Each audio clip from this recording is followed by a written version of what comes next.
together the Patreon post. Copy link, Control V, Control V.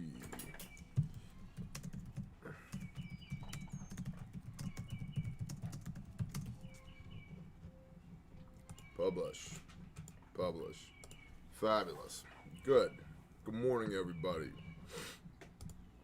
5th of May, we managed to make it through May the 4th, be with us with only a handful of ridiculous Star Wars references yesterday, thanks to Sergeant Storms, he of the Nerdy Space Weapons, for ruining it for us on last night's live stream. But other than that, it was mostly successful avoidance of Star Wars puns yesterday. Today, we are discussing, let's go ahead and get this up, show notes, Alt-Tab, screen share, Alt-Tab, fabulous. So, we are looking at Orange Man Back, Fentanyl, and the Cult of the Jab. So this should be an interesting show. Please like, subscribe, and share. That helps us in our ongoing battle against the evil YouTube algorithmic robots. Yes, I stole that phrase from Stupid Gear. But it perfectly sums up how I feel about this particular facet of my job. I feel like I'm getting ready to play Rock'em Sock'em Robots with YouTube every time we hit the go live button. So by sharing, that helps us get around all of that. You can, of course, support us on Patreon. The next Patreon loot box drawing will be June the 17th, and any $5 and up patron will be entered to win a stomp bag. Basic with all the bells and whistles, $1,200 value from Refuge Medical. There'll be one winner. In addition to the 100+ exclusive pieces of content per month, you can find us there. And of course, check out our small businesses at bearindependent.com and refugemedical.com. Colorado's governor is now allowing public indoor gatherings without masks, but only if 80% of attendees can show proof of being fully vaccinated. What that proof is supposed to be exactly was not specified. In Washington state, sections for vaccinated persons are expected to allow religious venues and spectator events to add to their capacity. The mayor of D.C. banned dancing and standing at weddings and receptions and limited both indoor and outdoor capacity to 25%. By the way, who amongst us can call themselves an American and not just want to go, I was going to say bad words, these people who are going to tell you what you can and can't do? That is not how governance in the United States of America is supposed to work. I realize we are far past the point of no return at this point. It's unfortunate. I don't like it. But gosh dang, people. Well, the governor said we're not allowed to. What's that lovely shirt that I've seen over and over again? An image of George Washington that says underneath it, "Me and my bros would be stacking bodies by now." Yeah, I like that t-shirt. The mayor of D.C. banned dancing and standing at weddings.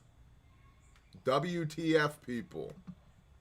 Wedding planners in the city are seeing their clients finally beginning to take their business out of the area rather than continue to wait to be allowed to marry normally.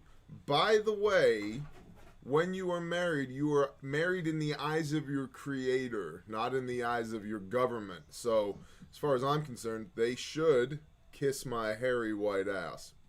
Houston Methodist, which vowed to fire any employee who didn't take the vaccine before their imposed deadline, has fired one of their nurses of 10 years because she allegedly refused to take the vaccine. She, who is not anti-vax and even takes the flu vaccine every year, had turned in her 2 weeks' notice, but the system fired her before she could fill it. According to her, when she said she wouldn't agree to stay quiet about why she was terminated, she was escorted out of the hospital immediately by security. 2 employees have resigned, but 90% of Houston Methodist's system employees have already bowed the knee rather than lose their livelihoods. Houston Methodist is spearheading what is expected to develop into a widespread pattern of demands in the medical and educational systems in this country, i.e., take the jab or beat feet, bro. And I know many, many people in my own personal life, many of whom work for Refuge Training.com, one of our companies, teaching y'all how to live and not die if you have emergency medical issues, who have simply said, F you, we are not doing that. And here's the thing, whether or not you want the vaccine, that's entirely up to you. Me wanting it or not wanting it should not affect you wanting it or not wanting it. But no one can stipulate that I have to take it. Now, for every action, there's an equal and opposite reaction, right? Choices have consequences. You can choose to not take it and you can lose your job at the hospital. Roger that. If that hospital system mandates in order to be an employee that you must take this vaccine, I get it. Beat feet, bro. Leave. But from a government standpoint, if this thing ever becomes mandated, forget it, bro. You're going to see a whole new side of bear. A whole new facet of bear. Not happening. And I think that's why we have this pseudo-corporate theocracy here in the United States, where the government doesn't have to mandate it if all the businesses do. But when it comes to education, or lack thereof, here in the United States, there's a reason why my kids are no longer in public school. And that reason is COVID. The response to COVID. I can just imagine huge swaths of people fleeing from the public school system, which, let's be honest, is becoming more and more of a joke by the day anyway. And I say that with all love for the teachers that we know and love personally, but the system is becoming more and more of a joke every day. And you're going to tell me that what we have now is normal and I'm supposed to pretend to my children that this is normal? Negative. I'm not doing it. The Pfizer vaccine can currently be given to people who are 16 and older under emergency use guidelines, but the company is planning to request FDA emergency use for their vaccine to be given to children aged 2 to 11. Vaccine safety in children as young as 6 months is being tested for the vaccines from both Pfizer and Moderna. By the way, these people are essentially at zero statistical risk for COVID. Zero statistical risk for COVID. Does it happen? Yes, but it's so exceedingly rare that it's 0.000 something percent risk for COVID in this age bracket. However, Pfizer and Moderna enjoy all the money they're making off of this. And, what's one more batch of chemicals in the arm of your precious child? Let's not even begin to have a conversation about children that are vaccine injured, have been vaccine injured before this vaccine ever came on the market. Policy changes, if made, are not expected to roll out until later this year, but the combination of authorized use in children and the currently growing push for institutions to demand vaccination or else could lead to some real issues. Will children be forced to vaccinate or leave school? Probably. Or worse, will parents be forced to vaccinate or lose custody? Effing try me, bro. Depending on how things unfold within the next 6 months, things may get increasingly difficult for families. And these are the silver linings that we will get to momentarily. Please do not let me forget to read the silver linings. Do we have a live stream? We have a live stream. 405 people are here this morning. Appreciate y'all. So, over here from RT.com, Colorado allows maskless indoor gatherings if 80% of attendees are fully vaccinated and can show proof. Oh. You mean a vaccine passport that wasn't coming? Nope, we don't have to worry about that. That'll never happen. Oh, wait, it happened?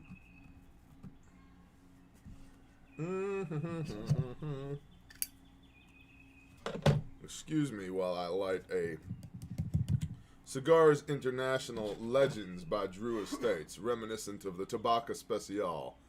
Twice as good for half the price. Well, it ain't twice as good. It's about half as good for half the price, but it's worth it.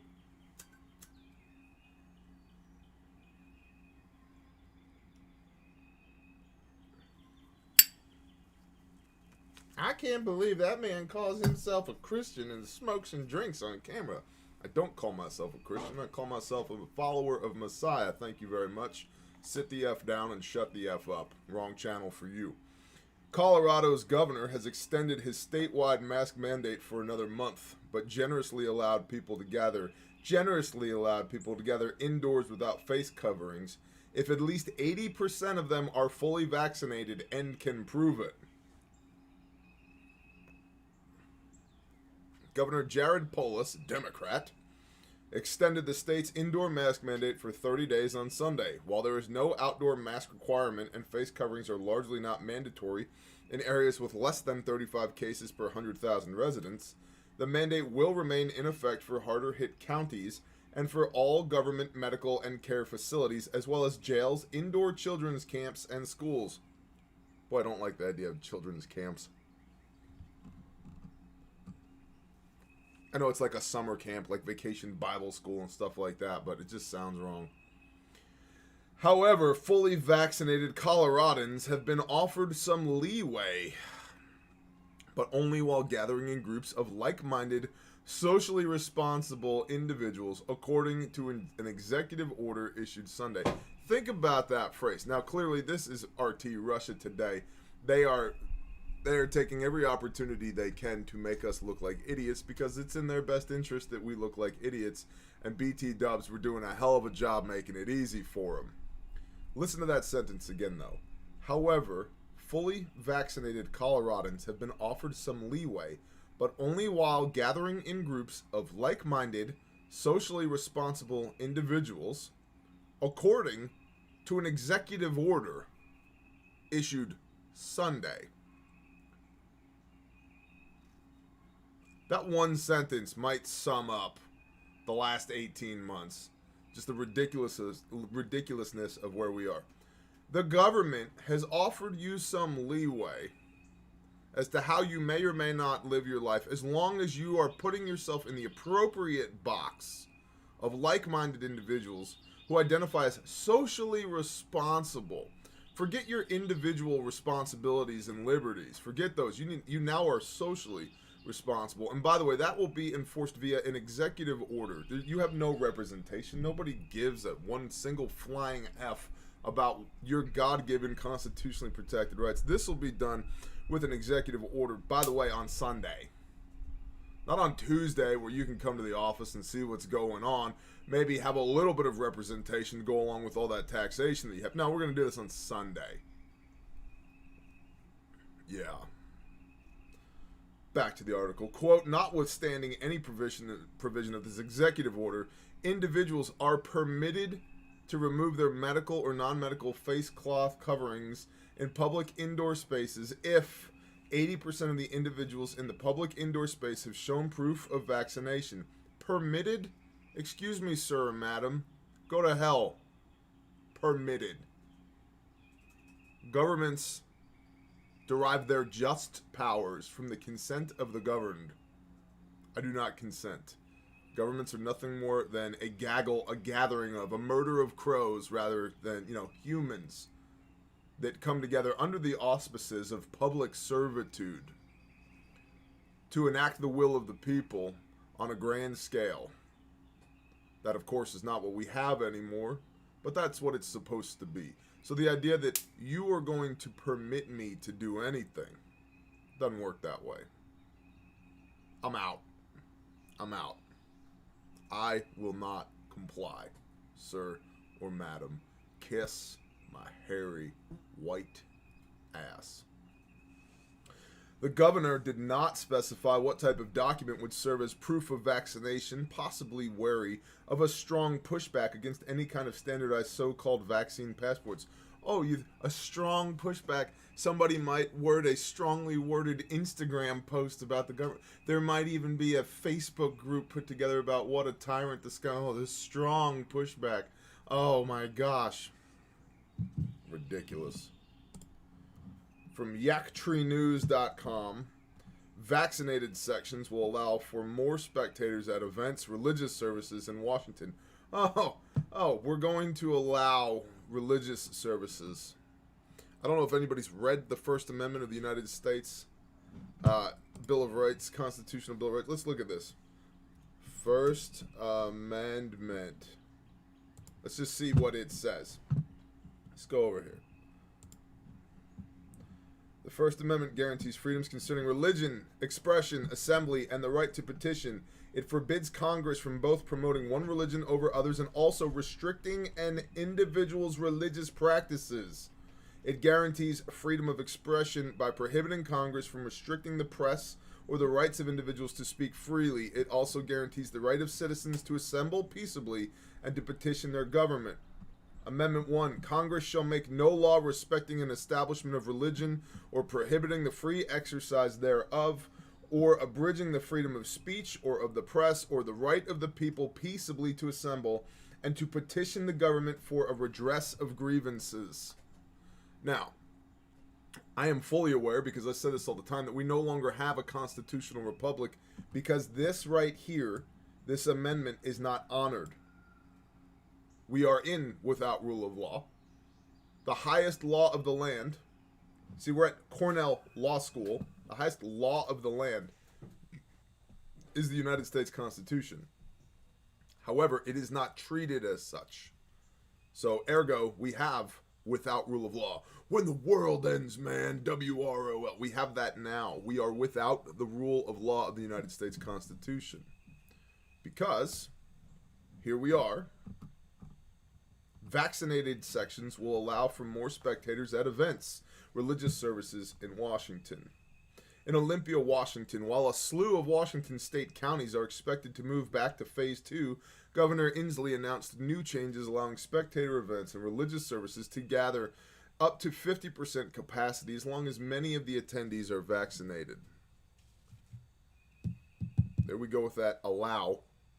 Allowing spectator events and religious services. And by the way, lumping spectator events and religious services into the same category is in of itself disgusting. Outdoor facilities will be able to add vaccinated sections until their total capacity, vaccinated or otherwise, reaches 50% or 22,000 people, whichever is fewer. These facilities cannot exceed 9,000 unvaccinated people. The unwashed masses cannot comprise more than apparently 40%-ish of the total. Indoor facilities may do the same, up to 50% capacity or 2,000 people, whichever is fewer. These venues cannot exceed 200 unvaccinated people or 300 unvaccinated people in rooms larger than 100,000 square feet. Look at these stupid laws. Oh, by the way, are these laws they're certainly not right rulings. They're unjust. Pfizer to authorize Pfizer's COVID-19 vaccine, which, by the way, only has an emergency use authorization, and per the documentation that comes with it, makes perfectly clear that there is no FDA-approved vaccine for COVID-19. I've showed that on camera 100 times in my office with the information that comes directly with the vaccine. Repeat, there is no FDA-approved vaccine for COVID-19. There are several that have emergency use authorizations, but there are 0 approved COVID-19 vaccines via the FDA, Food and Drug Administration. Which, by the way, who trusts those a-holes anyway? I don't. That's interesting. Which gets back to, again, if you want to take the jab, go for it. But you don't get to mandate that I have to take the jab. And when there's a financial motivation for the developers of these vaccines to distribute and administer as much of it as possible, which is then tied into legislation now that's going to, in many places, require it, I get a little, my feathers get a little ruffled. Even if I was even remotely interested in taking it in the first place, the mechanisms with which you have distributed and administered this vaccine now make me thoroughly question whether or not I want it. Because I distrust the governance. Why? Well, as we just saw, they don't respect individual liberty. And I am the most basic special interest group possible. One person. I'm the lowest common denominator for special interest groups. One person. That's why we have individual liberties in this country. From CNN, the U.S. Food and Drug Administration is poised to authorize Pfizer-BioNTech's coronavirus vaccine in children and teens ages 12 to 15 by early next week, a federal government official tells CNN. Pfizer has applied for emergency use authorization for its coronavirus vaccine for teens and children ages 12 to 15. The FDA will have to amend the emergency use authorization for the vaccine, but the process should be straightforward, said the official, who is not authorized to speak about the process publicly and requested anonymity. By the way, again, these people statistically have 0.0000% need for this vaccine. So what's the motivation here? Dollar bills, y'all. The FDA is currently reviewing data submitted by Pfizer to support the extended use. Pfizer said at the end of March that its clinical trial involving 2,260 12 to 15-year-olds showed its efficacy is 100% and it is well tolerated. Its efficacy is 100% because these people aren't getting sick with COVID. The vaccine is currently authorized in the U.S. for emergency use in people 16 and older. And the article goes on from here. Of course, you have all these links in the description on YouTube and on Patreon. Pfizer said Tuesday morning it expects to submit for FDA emergency use authorization for its COVID-19 for children ages 2 to 11 in September. The vaccine safety and efficacy study in children ages 6 months to 11 years old is ongoing. Absolutely not. Nope, not doing it. Quote, we expect to have definitive readouts and submit for an EUA emergency use authorization for 2 cohorts, including children aged 2 to 5 years of age and 5 to 11 years of age in September, Pfizer CEO Albert Bourla said Tuesday morning during a call with investors. And now, here's the crux of the issue. With investors, there are people who stand to make a profit on whether or not you are vaccinated. Now, I'm all for yay capitalism, but part of that is voluntarily choosing to engage. That is a huge part of capitalism. I get to voluntarily choose whether or not I want to give you money. But if you continue to push me on the margins because I voluntarily choose to not engage with you, and therefore mandate that I must engage with your product, it's no longer voluntary. It's no longer capitalism, is it? It's capitalism at the point of a gun. And that's why, boys and girls, the governance should never have a monopoly on deadly force, which is why we have the Second Amendment in these United States of America.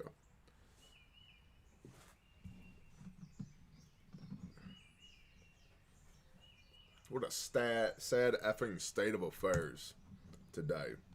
BearIndependent.com is where you can find me. There's an About page here. There's an Explore page with Bear's videos, podcasts, missions, Grindstone Ministries. There's the store.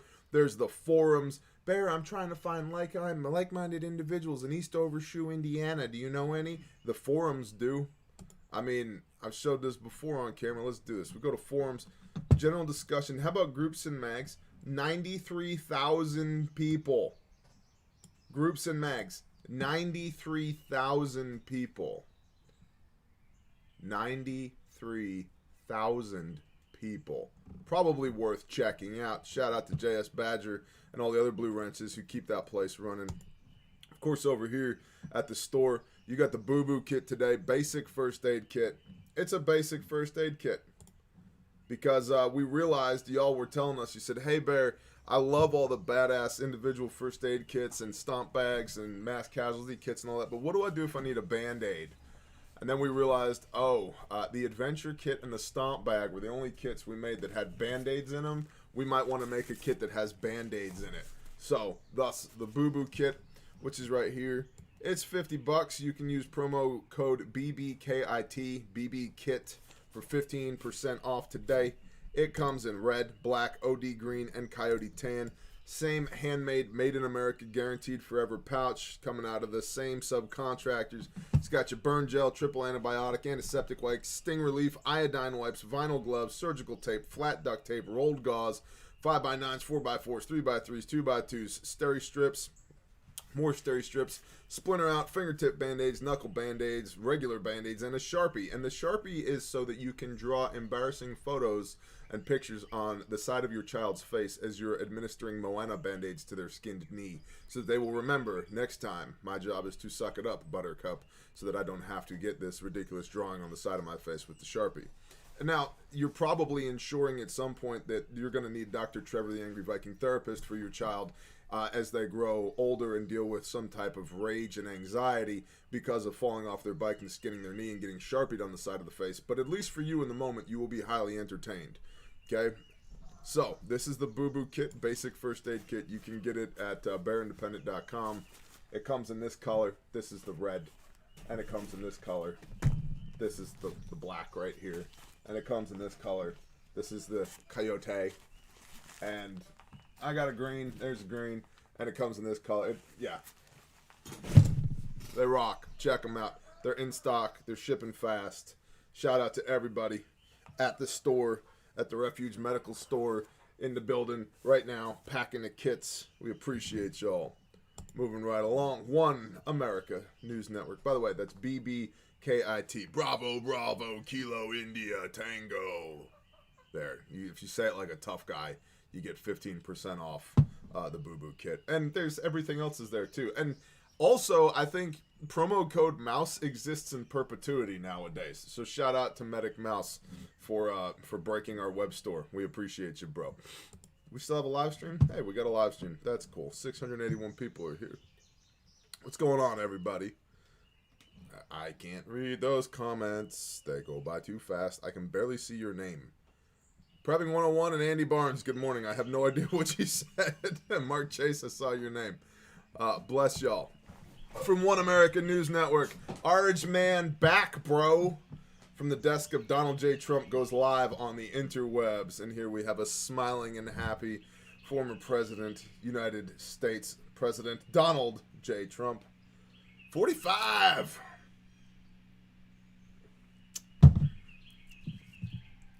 President Trump has launched a new website to deliver the latest updates from his office to the American people.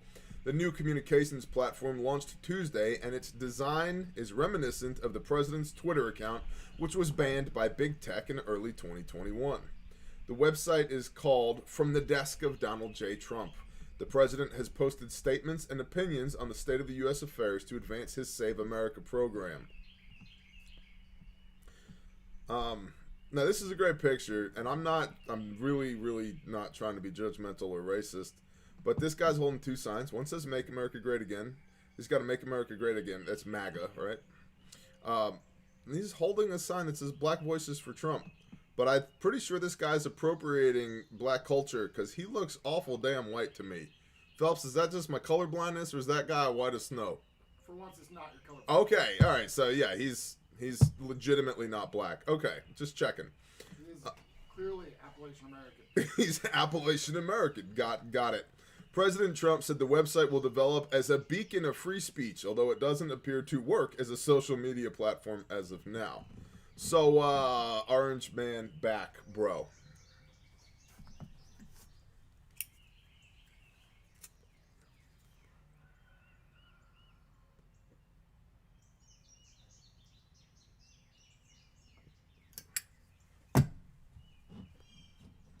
Also, from One American News Network, fentanyl floods across U.S. southern border. Seizures of fentanyl on the U.S. southern border have soared as the border crisis rages on. The opioid, which is 50 times more potent than heroin, has been smuggled into the country at record rates since the beginning of the fiscal year 2021. So far, throughout 2021, more than 5,500 pounds of the drug. Now, if we just do the math on this, this is equivalent to like 262,000 pounds of heroin. 50 to 1.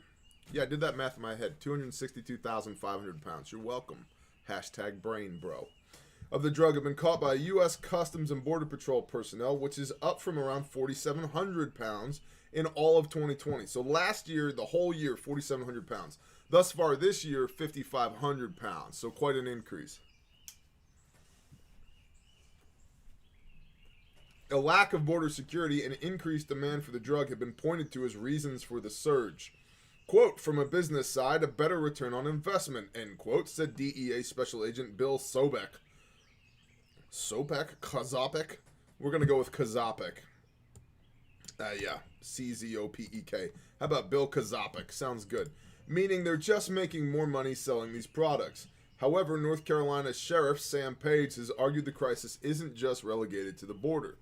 2,000 miles away or less in 2 days traveling time, persons that are moving drugs or moving persons, smuggling or trafficking, can be in my county, Rockingham Sheriff Page said. Opioid deaths in the United States totaled more than 87,000 in 2020 and have already risen to 60% in the fiscal year 2021. So let's all put some friggin' face panties on and get shot in the arm with a chemical that is not cleared hot by the FDA to cure a disease that doesn't really exist. Oh, by the way, have you seen the flu deaths? Let's all jump through. We'll shut down the world's economy because of this little Gina flu. But hey, opioid deaths, only 87,000 people. It's just 87,000 people that actually legitimately died from something. It wasn't that they happened to be obese and have congestive heart failure and had some other complicating factor, and then now is simply nothing more than COVID, bro. The most deadly pandemic to hit since we're not really sure when. But we'll just completely ignore the fact that 87,000 people died last year from opiates. What about heart disease? 500,000. What about motor vehicle accidents? All this bullcrap with the Biden administration trying to hold gun manufacturers responsible, liable for injuries or deaths that occur from their products, which is complete and utter bunk. What about motor vehicles? Hundreds of thousands of people per year are killed in motor vehicle wrecks. We're going to start suing Ford, Toyota, GM, Mercedes. Or do we have a theocracy now that picks and chooses winners and losers? I believe it's the latter. All to suit the political whims of the oligarchy here in the United States. Bullshit. Back to the article. The devastation that these synthetic opioids are causing on the streets of America is significant, San Diego DEA Special Agent in Charge Misha Piastro said. That's a mouthful. On top of it all, Mexican cartels aren't the only foreign entities profiting from the illegal trade. It's manufactured in Mexico clandestinely with chemicals that come from China, noted Kyle Williamson, El Paso DEA Special Agent in Charge. In response, the DEA has ramped up efforts to combat the onslaught, which was arguably caused by weakened border security under the Biden administration. Arguably, you think? Project Wavebreaker is an operation in DEA designed to attack the fentanyl manufacturing, importation, and distribution problem here in the United States. I think Project Wavebreaker should have some AH-64s and a couple U-60s with some pintle-mounted door guns, and you should just fly up there, you know, slap a couple of Hellfires on that, and then as people run screaming out of the building, mow them down with an M134A, and flash a thumbs up and just bank and fly away. Next. Wavebreaker will rely on not assault helicopters, analytics to target specific activities in Mexican drug cartels in order to break up the supply chains which are coming across the U.S. border like a wave. Well, maybe if we actually gave a damn and had a pair of testicles, we could just get some black helicopter stuff going on and actually destroy the supply chain. But what do I know? Nothing, apparently. I'm just some guy with a beard and a cigar sitting on his back porch being assaulted by chickens in eastern Oklahoma.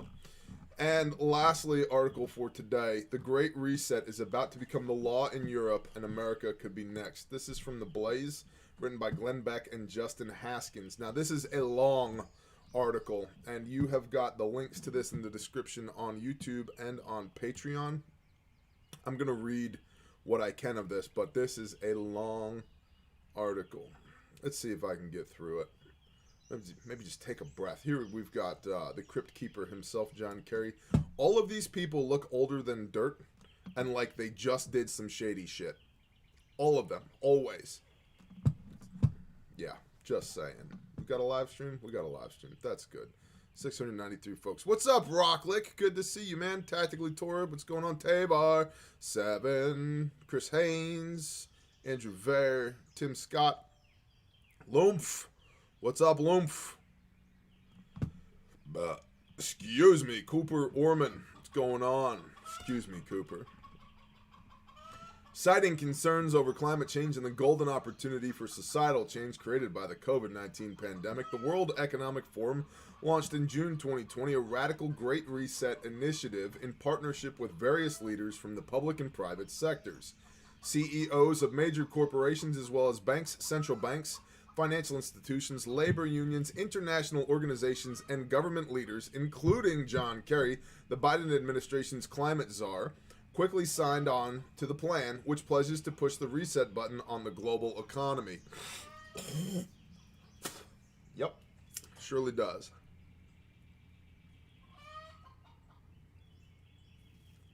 Every time I see the word climate czar, or czar in general, I think of Nikita Khrushchev saying that we will spoon feed you communism one bite at a time until you no longer recognize your country. Now we have somebody in the upper echelons of our government referred to as a czar. Shut up with that bullcrap. As World Economic Forum head Klaus Schwab wrote in an op-ed about the Great Reset published in June, the world, quote, the world must act jointly and swiftly to revamp all aspects of our societies and economies, from education to social contracts and working conditions. Every country, from the United States to China, must participate, and every industry, from oil and gas to tech, must be transformed. In short, we need a great reset of capitalism. I don't trust you one bit. Not even a little bit. This is why we have individual liberties in this country. Supporters of the Great Reset aim to alter the global economy through two different reform strategies. The first is to create a variety of new government programs, including policies similar to the far-left Green New Deal resolution proposed in 2019 by New York bobblehead Alexandria Ocasio-Cortez and Vermont Senator Bernie Sanders. The second, even more far-reaching part of the Great Reset is the widespread adoption of environmental, social, and governance, or ESG standards, which change the way businesses are evaluated. Under an ESG model, companies are not only rated using traditional metrics such as revenues and the quality of goods and services offered, but also on a variety of social justice metrics such as their carbon footprint, air quality of a business's supply chain, and having the right, air quote, right ratio of Asians to Hispanics working in the company, among many other factors. We need more Asians in bear camp. I guess if we're going to get our ESG standards up, we need more Asians. We have white people. We have black people. We have Latinos, which I think is now Latinx. Is that how this is now referred to? Whatever that current bullcrap is. We have American Indians. We need more Asians in bear camp. Thousands of companies have already adopted ESG standards around the world, including an estimated 82% of large companies in the United States, and to this point, they have done so voluntarily.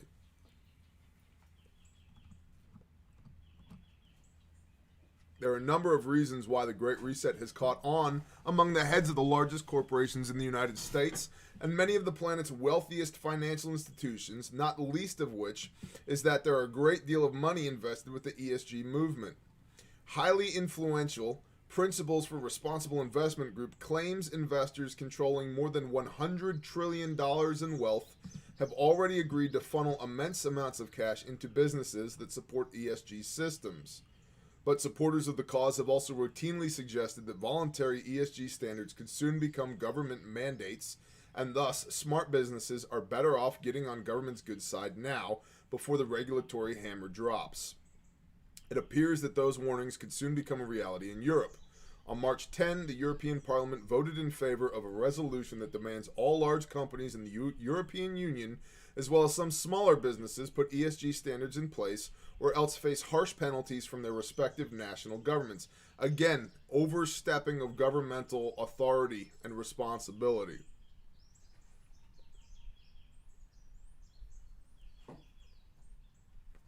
I said recently in a video that we need a great American Renaissance. A return to you leave me the hell alone, I'll leave you the hell alone. I don't want your help. I don't want your help. I want to be left alone to succeed or fail, to live or die on my own, as I see fit, as I choose, to take risks as I see fit. I don't want you to babysit me. I don't want your governance. I do not want you to try and save me from myself. I will choose to live as I see fit. We hold these truths to be self-evident, that all men are created equal and endowed by their Creator with certain inalienable rights, and among these are life, liberty, and the pursuit of happiness. Let me go.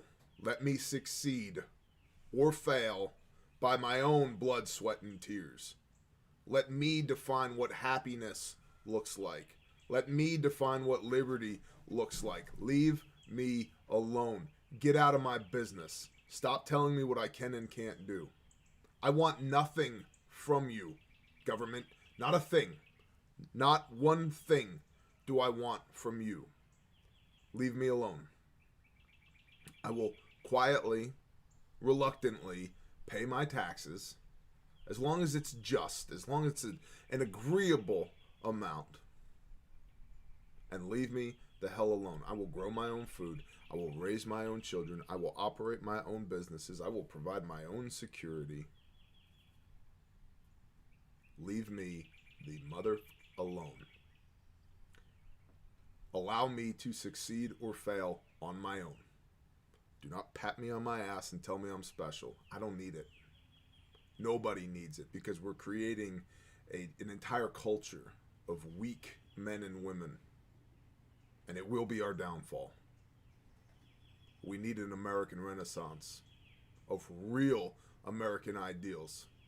Not the 2.3 kids and the 3-bedroom, 2-bath house and the 2 cars in the driveway and a mountain of credit card debt. Not that. Real American ideals. I will worship as I see fit. I will work as I see fit. I will raise and lead my family as I see fit. I will take risks as I see fit. You do not have the right to tell me what I can and cannot do. That is not how this governance works. It's not how it was designed to work. And I believe we need to go back to a place where we have dangerous freedom, not comfortable tyranny. And I'm frankly disgusted with the direction we're heading in. And in part disgusted with myself that I don't have a good answer as to what to do about it, other than to be as removed from this broken system as possible. I hate where we are. I hate it. But there's nothing I can do about it. The system is broken, y'all. We can't keep sending good people into a bad system and expecting different results. And I think the system needs to fail so that maybe something new can be born out of its ashes. And I think the system is failing. And I will not cling to it with hope that maybe it could be better.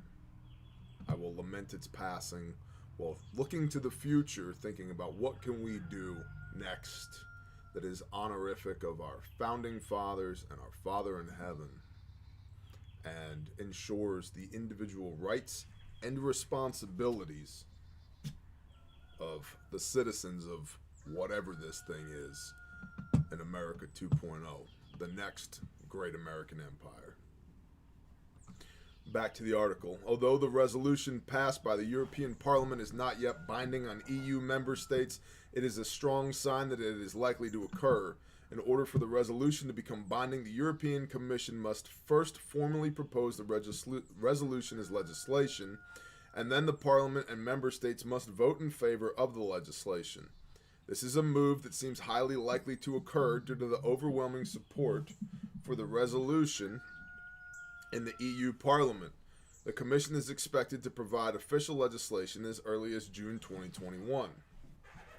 According to international law firm Shearman and Sterling, the proposed due diligence framework targets 3 categories of potential and/or actual adverse impacts, including human rights, the environment, and good governance.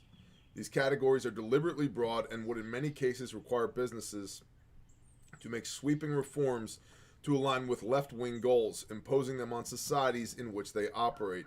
For example, the human rights category means any potential or actual adverse impact that may impair the full enjoyment of human rights by individuals or groups of individuals in relation to human rights, including social, worker, and trade union rights.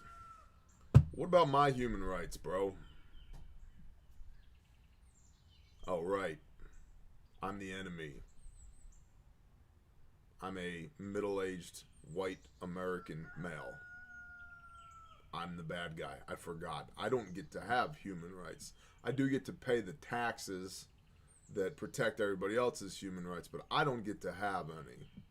I forgot about my bad. Forgot about that.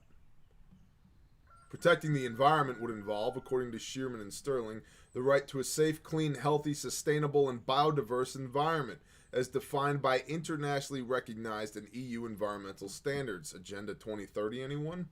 Further, the resolution demands that businesses, quote, strategies should be aligned with the European Green Deal and the commitment to reduce greenhouse gas emissions by at least 55% by 2030, and Union international policy, especially the Convention on Biological Diversity and the Paris Agreement, end quote, among other standards.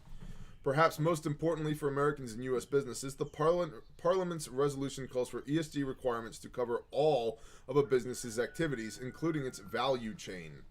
The value chain is defined in the resolution as all activities, operations, business relationships, and investment chains of an undertaking, and includes entities with which the undertaking has a direct or indirect business relationship upstream and downstream, which either A, supplies products, parts of products, or services that contribute to the undertaking's own products or services, or B, receives products or services from the undertaking. Or more simply put, if an American company wants to do business with the European Union or with any of the European Union's large businesses, it will also have to have ESG standards of its own, or it will at least be contractually obligated to adopt policies in line with the European ESG mandates. By the way, we are having a hell of a time shipping to Europe right now because of the VAT tax, value-added tax.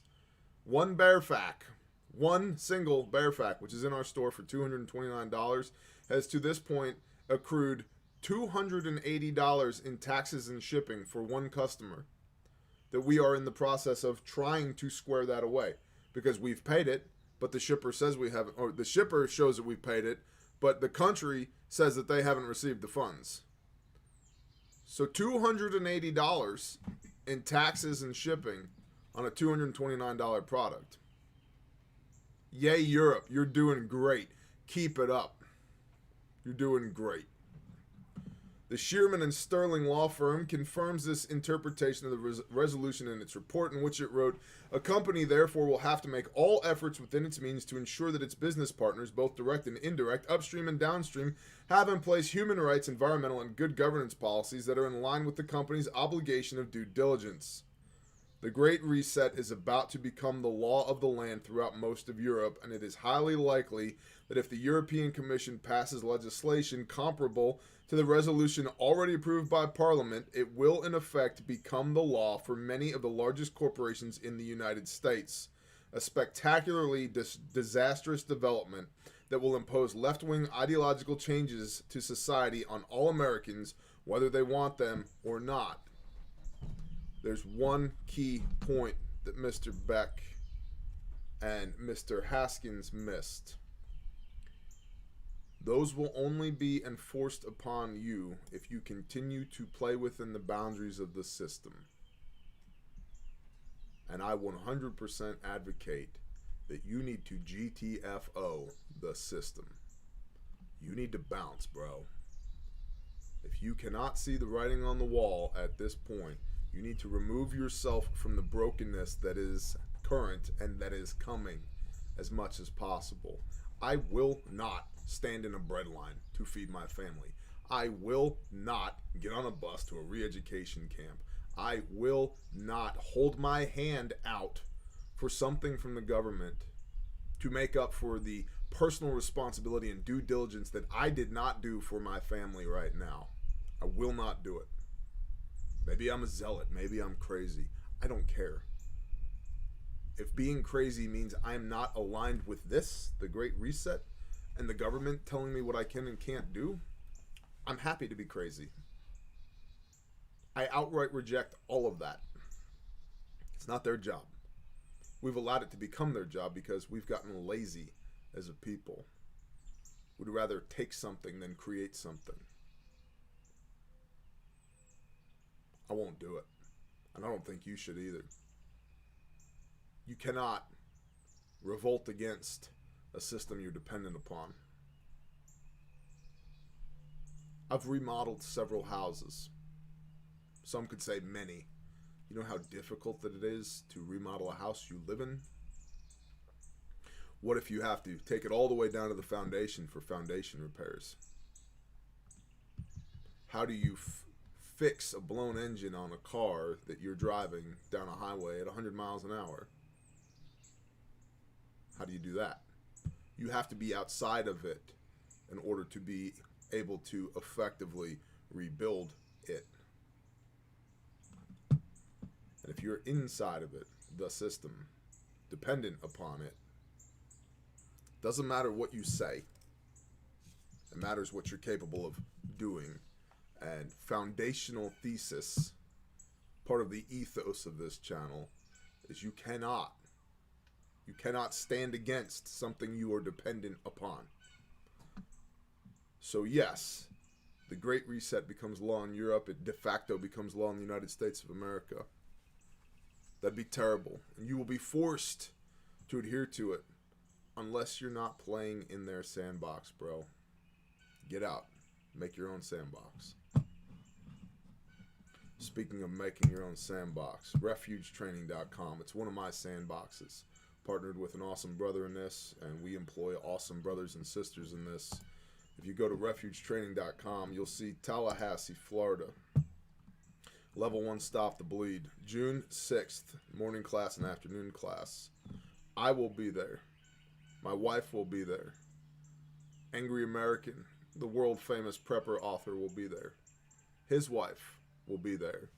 We will all be there for the morning class and the afternoon class. There will be ample time to hang out, to fellowship, to take pictures, to share stories, to sign your merch, whatever.